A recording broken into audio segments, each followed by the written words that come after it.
ముస్తాబాద్ మండలంలోని పలు గ్రామాల్లో ఇందిరమ్మ ఇళ్ల నిర్మాణాలకు కాంగ్రెస్ అధ్యక్షుడు ఎల్లాపాల్ రెడ్డి భూమి పూజ నిర్వహించి ప్రారంభించారు. గూడి లేని ప్రతి నిరుపేదకు ఇల్లు అందజేయడమే కాంగ్రెస్ ప్రభుత్వ లక్ష్యమని ముస్తాబాద్ మండల కాంగ్రెస్ పార్టీ అధ్యక్షులు ఎల్లాపాల్ రెడ్డి పేర్కొన్నారు. ముస్తాబాద్ మండల కేంద్రంతో పాటు మండలంలోని గూడూరు, మద్దికుంట, మోయినకుంట, చీకోడు తదితర గ్రామాలలో రెండవ విడత ఇందిరమ్మ ఇల్లు మంజూరైన వారి నిర్మాణ పనులను కాంగ్రెస్ పార్టీ నేతలు అధికారులతో కలిసి భూమి పూజ నిర్వహించారు. ఈ సందర్భంగా ముగ్గులు పోసి పనులను ప్రారంభించారు. అనంతరం బాలరెడ్డి మాట్లాడుతూ అర్హత కలిగిన పేదవారికి ఇందిరమ్మ ఇల్లు మంజూరు చేసి పేదల పక్షపాతిగా కాంగ్రెస్ ప్రభుత్వం నిలుస్తుందని, సబ్బండ వర్గాల సంక్షేమమే ధ్యేయంగా ప్రజాపాలన సాగుతుంది అని పేర్కొన్నారు.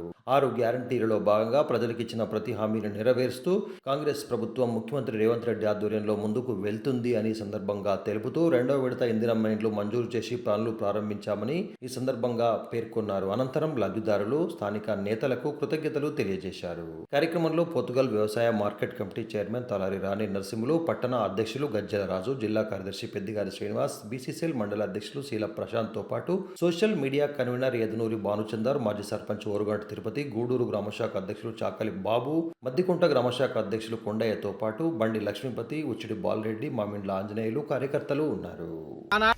మీకు ఏదైతే మేము పట్టా చెప్పినామో ఈ రానున్న 2-3 నెలలలో మీరు దయచేసి ఇండ్లను కంప్లీట్ చేసి మన ముస్తాబాద్ మండలాన్ని ఆదర్శంగా మన రాజన్న సిరిసిల్ల జిల్లాలోనే ముస్తాబాద్ మండలంలో మనం ఇల్లు ఎక్కువ శాతం నిర్మించుకున్నట్టయితే మన కేకే మహేందర్ రెడ్డి గారికి మన పేరు తీసుకొచ్చిన వాళ్ళం అవుతాం.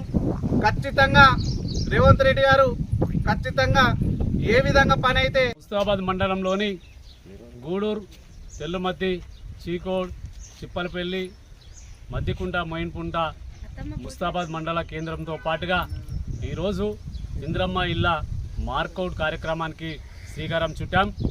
మరి గూడు లేని నిరుపేదలకు ఇల్లు, ఇందిరమ్మ ఇల్లు ఇయ్యాలే.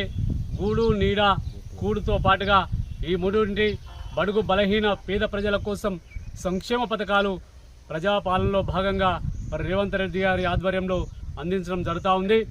మరి నిరుపేదలప్పుడు ఎన్నికల్లో ఏవైతే 6 గ్యారంటీ పథకాలు వాటన్నింటి కూడా ఒక్కొక్కటిగా అమలు పరుస్తూ ఈ రాష్ట్ర ప్రభుత్వం ముందుకు పోతా ఉంది.